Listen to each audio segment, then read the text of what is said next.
Hi everyone. So 12th and 11th English exam நாளைக்கு எழுத போகிறீங்க. ஸோ சுத்தமாக எதுவுமே படிக்காதவங்களுக்கு தான் இந்த வீடியோவே. ஸோ ஒரு வேளை படிச்சிருந்தீங்கனாலும் பாருங்கள், லாஸ்ட் மினிட் ஒரு வைண்டப்பு. ஸோ ஒருத்தர் வந்து எனக்கு மெசேஜ் பண்ணி கால் பண்ணி நிறைய டைம் கால் பண்ணி கேட்டாங்க, 75+ போடுங்க சார், 90க்கு 75 எடுக்கிற மாதிரி போடுங்க. எப்படி எடுத்தாலும் நான் வீக் ஸ்டூடெண்ட்டுக்காகவும் சொல்கிறேன், 75 எடுக்கிற மாதிரியும் சொல்கிறேன், சென்டம் எடுக்கிற மாதிரியும் சொல்கிறேன். சென்டம் எடுக்க முடியலனாலும் 85+ சொல்கிறேன். ஓகேவா? ஸோ ஃபஸ்ட்டு நீங்கள் வந்து இந்த 1 மார்க்ஸ் எல்லாம் நீங்கள் படிச்சிட்டிங்களான்னு செக் பண்ணுங்கள். படிக்கலைன்னா படிச்சிருங்க. சினோனிம்ஸ் அண்ட் நிம்ஸ் பற்றி கவலை வேண்டாம்.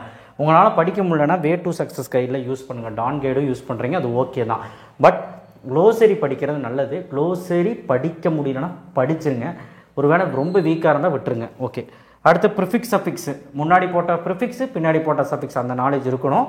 அண்ட் ரொம்ப ஈஸி, அது கண்ணில் பார்த்தீங்கன்னா போதும். சிங்குலர் ப்ளூரல், நீங்கள் அந்த சிங்குலர் ப்ளூரலில் வந்து அந்த ஐட்டம் யூஎம் வந்தால் ஏ, அப்புறம் யூஎஸ் வந்தால் என்னது, அந்த பின்னாடி பாக்டீரியனம் பாக்டீரியா, ஃபங்கஸ்னால் ஃபங்கை, யூஎஸ்னா ஐ, ஃபோக்கஸ்னால் ஃபோக்கை.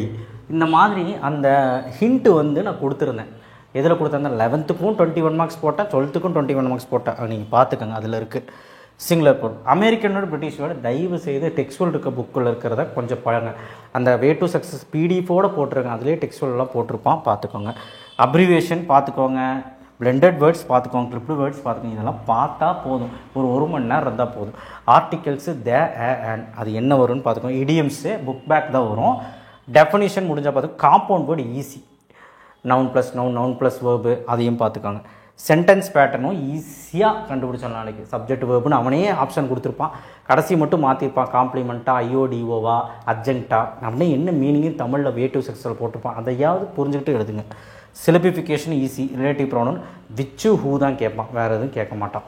ஸோ இது எல்லாமே நீங்கள் பார்த்தீங்கன்னா ஒரு 15லேருந்து 16 கரெக்டாகலாம். மீதி எல்லாம் இருக்குது. ஃப்ரேசல் வேர்ப் இருக்குது, ப்ரிப்போஷன் இருக்குது, இதெல்லாம் நான் விட்டுருக்கேன். சரிங்களா? இதையாவது லாஸ்ட் மினிட்டில் பார்த்துட்டு போங்க, 1 மார்க் படிக்க முடியாதவங்க. போயம் அப்ரிசியேஷன், அதுக்கப்புறம் இதில் பாருங்கள் பொலிட்டிவ் ஆல்டர்னேட்டிவ், எஃபோமிசம்னு சொல்லுவாங்க, பொலிட்டிவ் ஆல்டர்னேட்டிவ் முடிஞ்சால் அது பார்த்துக்கோங்க, இல்லைன்னா இது மட்டும் பார்த்துக்கோங்க. ஃபாரின் வேர்டை விட்டுட்டேன், ஃபாரின் வேர்டு முடிஞ்சால் பார்த்துக்கோங்க. ஃபாரின் வேர்டு கேட்குறாங்க. சரிங்களா? Okay.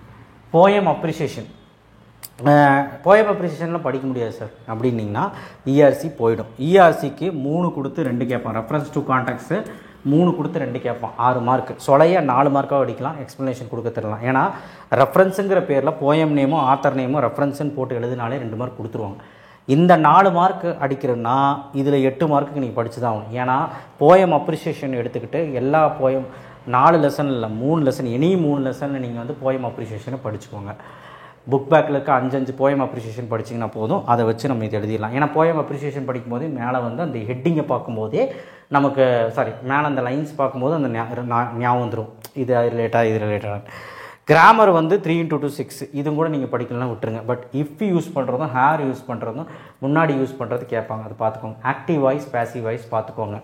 So active voice passive voice வந்து வாசு பை வந்தால் பேசிவ், அது வரல இஸ்ஸு அப்படின்னு ஸ்டார்ட் பண்ணால் ஆக்டிவ். இதுதான் சின்ன இன்ட்டு. ஷார்ட்கட்டு, ஆப்ஜெக்ட் வந்து முன்னாடி வந்துடும், சப்ஜெக்ட் வந்து பின்னாடி போயிடும் எது வந்தாலும். இதை ஃபஸ்ட்டு மாற்றி பாருங்கள், உல்ட்டா பண்ணிங்கன்னா ஆன்சர் வந்துடும். பட் ஒரு 10 எக்ஸாம்பிள் பாருங்கள், ஈஸியாக இருக்கும். இன்டைரக்ட் டைரக்ட் முடிஞ்சால் பாருங்கள். ஓகே, கிராமர் ஏதோ பண்ணிடுவீங்கன்னு வச்சுக்கலாம் கடைசி நிமிஷத்தில். ப்ரீஃப் ஆன்சர், இது வந்து ப்ரோஸோட ப்ரீஃப் ஆன்சர். இது வந்து 3 கொடுத்து 2 கேட்பாங்க. நான் ஆல்ரெடி உங்ககிட்ட சொன்னேன், ப்ரோஸோட பேராகிராஃப் 2 படிக்க சொன்னேன். ஏதாவது 2 படிச்சிங்கனாலும் போதும், அதை வச்சு ரிலேட்டடாக ஏதோ ஒன்று இதில் எழுதி விட்டுக்கலாம், படிக்காமலே எழுதலாம். 3 × 3 9, இந்த செக்ஷன்லாம் விடாதீங்க, இல்லைனா ஃபெயில் தான். ஏன்னா ஆல்ரெடி இதில் நல்லா பண்ணாத இருப்பான் 5 மார்க்கில், அதெல்லாம் வந்து இதில் காம்பன்சேட் பண்ணணும். டிஸ்கிரைபிங் ப்ராசஸ் வந்து ஒரு 6 பாயிண்ட்டு. மேங்கோ ஜூஸ் பண்ண சொல்லுவாங்க, லெமனோட பண்ண சொல்லுவாங்க, டீ காஃபி பண்ணணும். ஒரு எக்ஸாம்பிள் ஒரு கைடில் எடுத்து எப்படி எழுதியிருக்காங்கன்னு பாருங்கள், அதே மாதிரி எல்லாத்தையும் இம்ப்ளிமெண்ட் பண்ணால் போதும். பை சார்ட் பார் சார்ட் கொடுத்து அதை வச்சு ஒரு 3 கேள்வி கேட்குறான்னா ரொம்ப ஈஸி, எழுதிடலாம். ப்ராபப் கேட்டாங்கன்னா கொஞ்சம் கஷ்டம், ப்ராபப் ரிலேட்டடாக அந்த டேஷில் எழுதணும், பார்த்துக்கோங்க.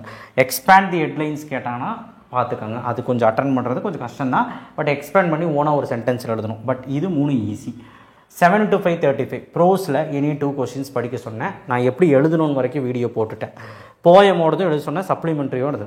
ஒரு வேளை நான் போயம்லாம் படிக்கலை சார், 2 லெசன்லாம் படிக்க முடியாது அப்படின்னா அட்லீஸ்ட் ஃபஸ்ட் லெசனாவது படிங்க.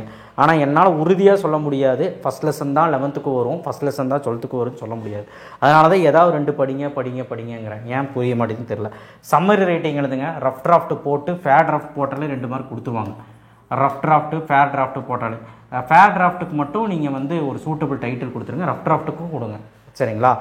இதையாவது பண்ணுங்கள். Error spotting golden rules already 12th standard வீடியோவில் டிஸ்கிரிப்ஷன் பாக்ஸில் கொடுத்துருக்கேன், பார்த்துக்கோங்க. ஃபீல்டு ஒர்க் கேட்டால் ஈஸி. ஃபீல்டு ஒர்க்னால் ரிலேட்டடாக ஆன்சர் இருக்கும், கீழே ஆன்சர் கொடுத்துருப்பான். நம்ம ரிலேட்டடாக அக்ரிகல்ச்சராக மியூசிக்காக அது ரிலேட்டடான கொஸ்டின் பார்த்து ஆன்சர் எழுத வேண்டியது தான். ஒருவேளை அது கேட்டால் ஈஸி.